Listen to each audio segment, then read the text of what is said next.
I went to a very expensive, snobbish, elitist education in India. Couldn't have been more elitist, couldn't have been more far off from the world that I live in now. And out of sheer curiosity, I went to a village for the first time in 1965, and I saw famine for the first time, death, hunger, starvation. And it really hit me between the eyes that I went to such an expensive education, I didn't know my own country. So I went back home, and everything was laid out for me, my jobs were laid out for me. I came from a very powerful and well rich family. And then I told my mother, I think I'd like to live and work in a village. Mother went into a coma. She said, what is this? You just went to the village the other day, and in 14 days, what happened to you? I said, well, I saw India I'd never seen. And I'd like to live and work in, oh, what about these jobs all laid out for you? Everyone wants you to come. I said, no, I want to live. What do you want to do in a village? No money, no job, no prospect, no future. I said, I want to be an unskilled laborer digging wells. She didn't speak to me for many years because I'd let my family down. I didn't do what I was supposed to do.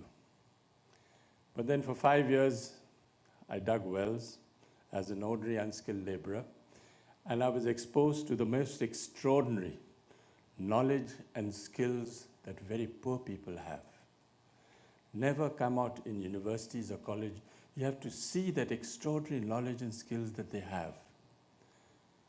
And then I thought I'd start a Barefoot College only for the poor. What the poor thought was important would be reflected in this college.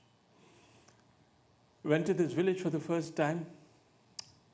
They said, are you running from the police? I said, no. You failed in your exam? I said, no. You didn't get a government job? I said, no. What are you doing here in this village, middle of nowhere? Look at the education you had.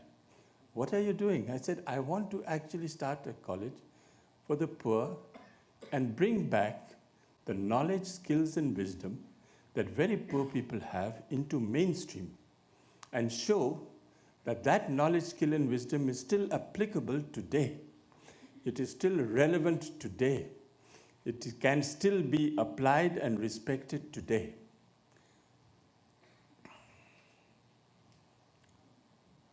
So we redefined professionalism in the college. Who is a professional today? A professional is someone who has a combination of competence, confidence, and belief. A water diviner for us is a professional. A traditional midwife producing babies is a professional. A bone setter, the equivalent of an orthopedic surgeon in a village who sets bones, is a professional for us. And these are the people who we will find everywhere in the world, including India. And we are looking for these people, and they'll be found, and they are working quietly and no fanfare, but they are the ones who are the backbone of rural communities all over the world. The Barefoot College is 500 miles southwest of Delhi. It's in a place called village of Telonia. It's a very small village, very hot, 45 degrees in summer. Sometimes it does not rain for 5 years. So it's a very simple place, but a very typical Indian village. This is a quotation I love very much. The illiterate of the 21st century is someone who can read and write, but those who cannot learn, unlearn, and relearn. The Barefoot College is a journey of learning, unlearning, and relearning. Mark Twain said, never let school interfere with your education. School is where you learn how to read and write. Education is what you get from your family, from your environment, and from your community. So when we said that, they said, well, prove it. You're saying something which is out of this world, but can you put it on the ground? So we built the Barefoot College in 1986 using 12 barefoot architects who can't read and write today, even today. They built it, he's my first barefoot architect. They built it at $1.50 a square foot. 150 people lived there, families lived there. In 2002, we got the Aga Khan Award for Architecture. And we had to return it because they said there must have been an architect involved. I said he only built the blueprints, but these are the ones who made the buildings. So sadly, we had to return the $150,000.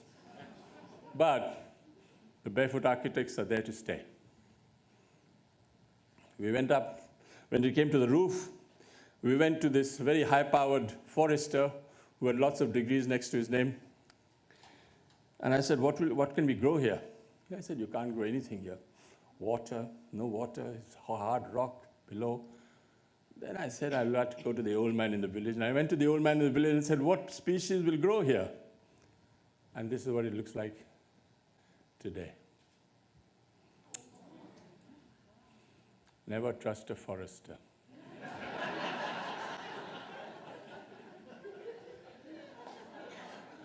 This is what the Barefoot College looks like today. All the trees. It's the only college where we collect water, the rainwater. Today, unfortunately, we have engineers who take water out of the ground.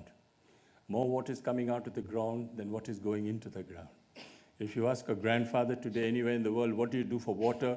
They said we collected rainwater. So we wanted to demonstrate that collecting rainwater is very important today and not let water come out of the ground as much as you're doing now. So these people are sitting on a 400,000 liter tank where we collect, the roofs are all connected underground in the Barefoot College. And if it rains, should it rain, when it rains, we collect 400,000 liters of water. It's the only, we have a library of 40,000 books because we think that this is very important for the children to come. We have an optical fiber cable. We have a telephone exchange, which is fully solar electrified, so we don't depend on conventional grid from outside. We have a post office, where if you should buy some handicrafts on the internet, in 7 days through this little post office will reach you anywhere in the world. And it is the only college which is fully solar electrified. We have 100 kilowatts of panels on the roof, and they're all decentralized. So there's one panel, if one power plant goes out of action, the other 5 work. We have a community radio. We've reached 50,000 people through our community radio station. We have a dentist, a barefoot dentist. These are grandmothers, 2 grandmothers who've been trained how to be a dentist, looks after the teeth of 7,000 children. If you ask them, they say in 6 months, give them the right training, they'll do a root canal for you. How's that?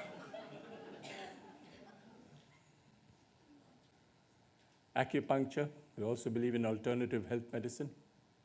And we are physically challenged barefoot pathologists, trying to demonstrate, so what if they don't know how to read and write? So what if they don't have a degree or a paper qualification? They can be dentists, they can be engineers, they can be communicators, they can be acupuncturists, they can be designers. Anything is possible. Just don't penalize someone just because he can't read and write. This is the message that the Barefoot College is given. Never call anyone uneducated. Actually, you're saying that they don't know how to read and write. So call them illiterate, but never call them uneducated. So we start run a school, and there are 500 children who come to these schools. And this is our first barefoot solar engineer. He is a priest in a nearby temple, but he is actually solar electrified. He's only done 8 years of primary schooling, but he has actually solar electrified the whole campus. Everything works off the sun. Fans, computers, pathology labs, everything. So long as the sun shines for the next 25 years, we have no problems with power.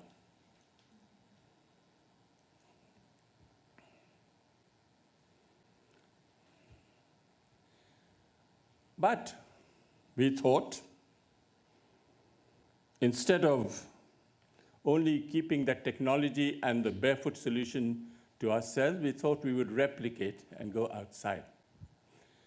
And we thought we'd see how this demystified, decentralized approach can be replicated all over India.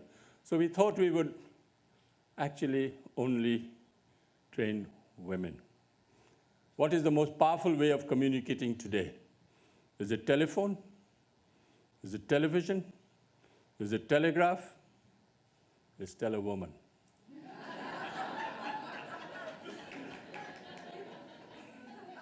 So we trained over 164 women, barefoot solar engineers all over the world, all over India first. And we demystified it by saying that every roof should have a panel rather than have power plants. And this is how we went all over India. We went to this village in Ladakh, and we said, what benefit have you had from solar energy? And this woman from Ladakh turned and said, it's the first time I can see my husband's face in winter. Can you imagine? I'm minus 40, and they still don't have any power. So we went to the cold deserts of Ladakh and the hot deserts of Rajasthan. And after doing this, all over India, we said we'd go to Africa. And in Africa, between 2004, 2014, we solar electrified the whole continent of Africa. What's the barefoot approach? The barefoot approach is to go to the whole community, sit down with them and see how much are you spending on lighting. They spend it on kerosene, candles, torch batteries, diesel. They say we spend about $10. If we bring solar light, are you prepared to give $10? Yes, we'll give $10. So the whole community says, we said we'll give $10. Have a committee which collects the $10 so that we can make that village self-sufficient if and when solar light comes in. Then the committee has to agree in writing, and then each house will have lights for the next 7 years for 4 hours. They'll have clean light. They can use that power for charging a mobile, and they can then also have a solar lantern. Then they have to select an illiterate, rural grandmother who has never left her village in her life, and we need the community to say, yes, they will agree to send this woman to India to become a solar engineer. In 6 months, these women are dragged screaming onto the plane. They hate the idea. They don't like it one bit. They don't want to be away from the families, from the children, from the animals. And they then land up here. 40 women from 10 countries land up, all chatting to each other and not understanding a word, because they all speak French, Spanish, Jola. But the body language is great. And they all learn through sign language, not the written or the spoken word. Only through sign language, these women become engineers. And we guarantee they know more about solar engineering than any graduate after 5 years of university. Now, film in Africa. Can you put it on, please?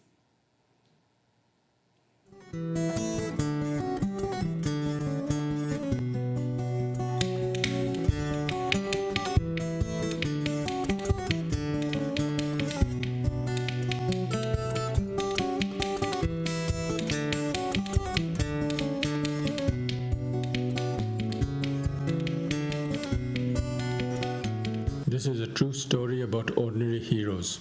This is about very simple rural women in Africa, from Ethiopia to Gambia, from Mauritania to Tanzania, from Sudan to South Africa. A quiet revolution is taking place. Illiterate and semi-literate rural women, most of them grandmothers, who have never left their villages in their lives, are proving the impossible is possible. By their hands-on approach, They are baffling high-powered engineers, universities, donors, development planners, and paper-qualified experts by demonstrating incredible sophisticated technology skills and exposing the fundamental inadequacies of the rigid theoretical formal educational system. Without using the written or spoken word, they have come to India to be trained in 6 months to be solar engineers through the use of the sight and sound, unlike the universities and other urban-based training courses that are all theory and no practice. It is not surprising these women know more about practical installation, fabrication, repair and maintenance than any paper-qualified certified solar engineer in any university or engineering college in Africa or India after 5 years. After 6 months in India, using only sign language while training, they know no theories of physics, electronics, mathematics. All the women sitting together on one table learn how to assemble charge controllers and inverters, how to establish a rural electronic workshop in small rooms donated by the community, install solar panels on the roofs, connect them to deep cycle batteries. In 2011, the president of Sierra Leone has constructed the first barefoot training center in Contaline in Africa, where now these 12 barefoot women solar engineers will train 150 grandmothers from all over the country. Poor communities in all these countries in Africa have agreed to pay what they now pay for kerosene, candles, wood, torch batteries and diesel. Depending on their economic status, they have agreed to pay between $5 to $10 a month per solar unit. This is a fundamental breakthrough because nothing should be free. 214 solar grandmothers has of today solar electrified 13,000 houses in 186 villages. The first technically and financially self-sufficient solar electrified villages in the whole continent of Africa, indeed the world.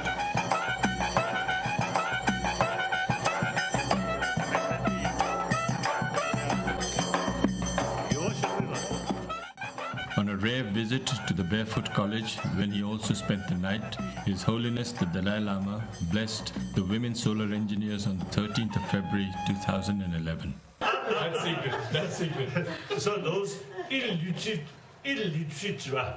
villagers, even grandmother, you see, physically also a little bit old and illiterate. Yet, you see, through training, as an engineer, proud, self-confidence and dignity. Wonderful.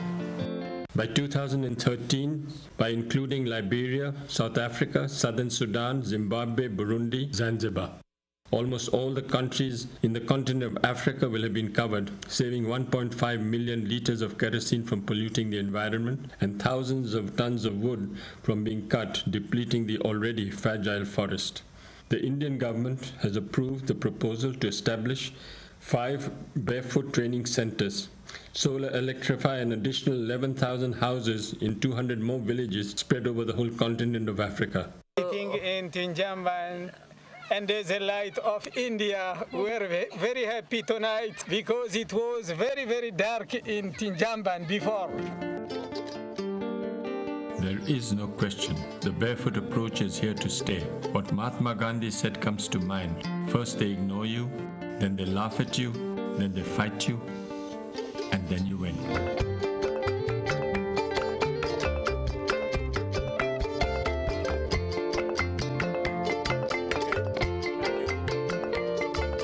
Thank you.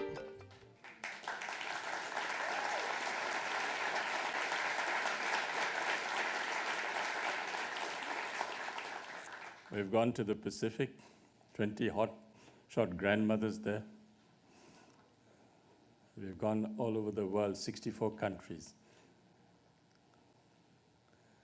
And we can't do without partners. We can't do this alone. We have to have people who support us. The Indian government looks after the training and the travel costs, and we look for partners who can look after the equipment. It costs about $64,000 to solar electrify 100 houses. And we have partners. And then when His Holiness came, he said something very profound. He said, now that you've shown the Barefoot College working in practice, we made a puppet of him too. Now that you've shown the Barefoot College working in practice, let's see if the professors and the experts can make it work in theory. We are doing everything wrong, and yet it seems to be working. So I'll end with a very short film. Can you end that? Around the world, people are looking for solutions to poverty, pollution, access to clean water, and gender inequality. But one solution has been right there before our eyes: a woman. Her voice, silenced for generations, often by her own community, is now being used to inspire and transform. Her lack of formal education isn't her limitation. She has the gift of traditional knowledge and conventional wisdom, and the courage to help us create a sustainable world from the ground up. Releasing her potential starts with a journey, one that begins in Rajasthan, India at Barefoot College, where she meets a world full of new challenges and possibilities. We see her and women like her learning new technology the practical way, giving them the skills they need to become barefoot solar engineers, pioneering change. Upon returning home, she brings light that illuminates homes and powers night schools. She develops clean drinking water systems and teaches others to do the same, paving the way for a better quality of life for all. The proof. Today, over 1,200 villages are solar electrified in 64 countries, bringing new life to over 500,000 people, one woman at a time, one village at a time, one country at a time. The search is over. She is the solution. She is a barefoot woman, and she is our future. Being the change we would like to see in the world starts by empowering her. Share her story. Share this video and join the movement. Thank you.